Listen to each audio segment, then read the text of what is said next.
decade in Kent. For decades, Mondeo man in Kent has defined the centre of gravity of British politics. But something's changed here. Come and join the People's Army. Let's topple the establishment. In areas left behind from the recovery, I am leaving the Conservative Party. UKIP's message has the larger parties on the run.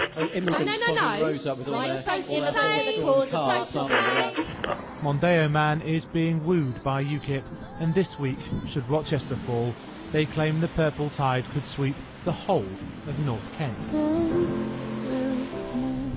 This is Cliftonville in the UKIP target constituency of South Thanet. Nigel Farage himself is standing here next May. His party branded it a no-go area for native Brits because of what it called East European gangs. We met Willem, a Roma immigrant from the Czech Republic. He feels UKIP are playing politics with what he says is a happy community. He's lived here for 10 years and offered to show us round. On our right, the RZ is Polish, Latvian, Czech, Slovak foods. Willem and his wife, Jessica, are worried about the changing political temperature. I think the worrying thing with the boys is that when it gets more and more, you don't want them growing up thinking that there are people against them. And I would be really upset if I thought that we lived in a country that wouldn't be accepting of one part of who they are. It makes me feel really bad because I'm a Roma myself from Czech Republic. I came in 2004 and since then I've been at the job centre for 2 months because I couldn't find work. But within those years that I've been here, I've worked and worked and worked and paid taxes and done nothing else because I want to show respect to this country. But amongst the business owners on the high street, the change is visible and the issue of immigration close to home. Only one owner will talk on camera, Mr. Martel of the printers. Polish delicatessens, of course, we have 2 or 3 of those now, and we used to have high-class men's outfitters, ladies' outfitters, department stores, and so on and so forth.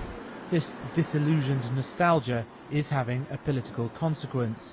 I'm sorry to say this, and it may have to be cut, but we get them in the shop all day long. I just had one, can't speak a word of English, I want this.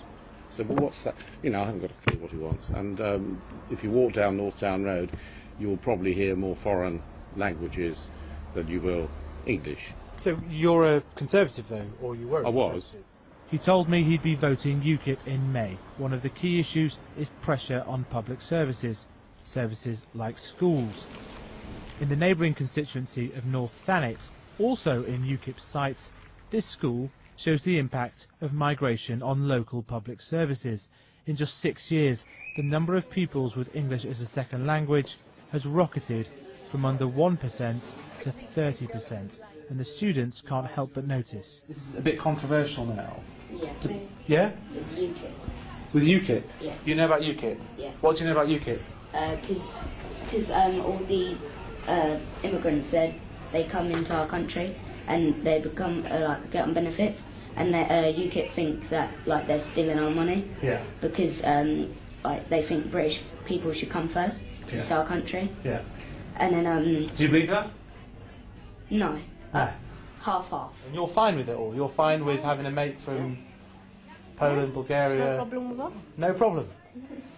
What would you say to a guy in Westminster, in the House of Commons, who says it is a problem? I say they need to buck up. The schools produced specially designed resources to help newly arriving children in the global classroom. It means some who have arrived illiterate will now make it to university. In their home countries, some of these children would have been sent to segregated schools. The head teacher thinks the British taxpayer should feel pride.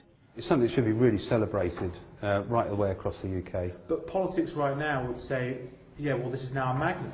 Can we possibly afford to educate and to provide this service for the whole of the European Union here in Margate? Well, we're not really interested in the politics of it all. I mean, what we're focused on is our community. But the public sees not pride but problems. Down the Thanet Way and up to the Isle of Sheppey is Sheerness, in another UKIP target. It's a thin market day in tough times, and the political trade seems to be going in just one direction. I say yes to UKIP. What, and you're a regular voter? No. So you haven't voted before and you're going UKIP. Why? Yeah. Why is that? Because it's just to say no to the government we've got now. Immigration is a concern, yeah, definitely. It needs to stop. It needs to stop. You know, it's out of control, isn't it? Great Britain isn't Great Britain anymore. Now, I'm sounding racist, and I apologise if I sound racist. I'm not. But what I'm saying to you, we are getting scum in this country, and we're giving them houses. We're saying, come into our country, we give you money. Here, sources of employment like the old passenger ferry and the steelworks have shut down, but it's also one of the junctions between this nation and the outside world, from the cargo trade to imports of gas at the mouth of the Medway. Historically, this corner of Kent was the last spot in the United Kingdom to be occupied by a foreign power, a European power. And what UKIP is successfully doing is persuading large swathes of North Kent, again, that Britain's destiny is beyond its control. And the mainstream parties just don't seem to have an answer to this. And all that's going to come to a head just 2 miles across there in Rochester and Strood. Reminders of Britain's connection to Europe are everywhere. In Rochester, the debate on local issues is fierce. The former Bishop of Rochester, Michael Nazir Ali, says the mainstream is misjudging UKIP. I think if people think UKIP is far right, they haven't seen the far right. It's not that. I mean, I want people from different parties to think about questions like immigration. Certainly, I would say UKIP is not a far right organisation in my experience. With less than a week to go, the Conservatives must wonder how their old MP, now in purple, is getting to parts of this constituency they could only dream of. The carefully honed long-term economic plan message not yet firing. But just 5 years ago, this was Labour territory. The two main parties have fought over the key Kent bellwether of Mondeo Man for decades, and now UKIP seem to have taken them. For the Conservatives, it means another seat is at risk, but there's an issue for Labour too, which is how have voters who are concerned about austerity, who don't like David Cameron, why are they going from Labour to UKIP? When you speak to anybody that's voting UKIP, they'll tell you they've got no confidence in Labour, they've got no confidence in the Conservatives, they're fed up with what they're doing to the NHS, they're fed up with all the cuts, and what they're looking for something different. Being tempted by UKIP. So you're worried about the NHS and it being privatised, but you're tempted by UKIP? At its command centre on the High Street, UKIP carefully calibrates its anti-establishment, anti-EU message both ways, signing up unregistered voters, tempting Mondeo Man and family, and laying siege to the mainstream parties in Rochester.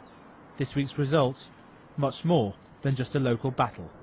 Faisal Islam, Sky News, in North Kent.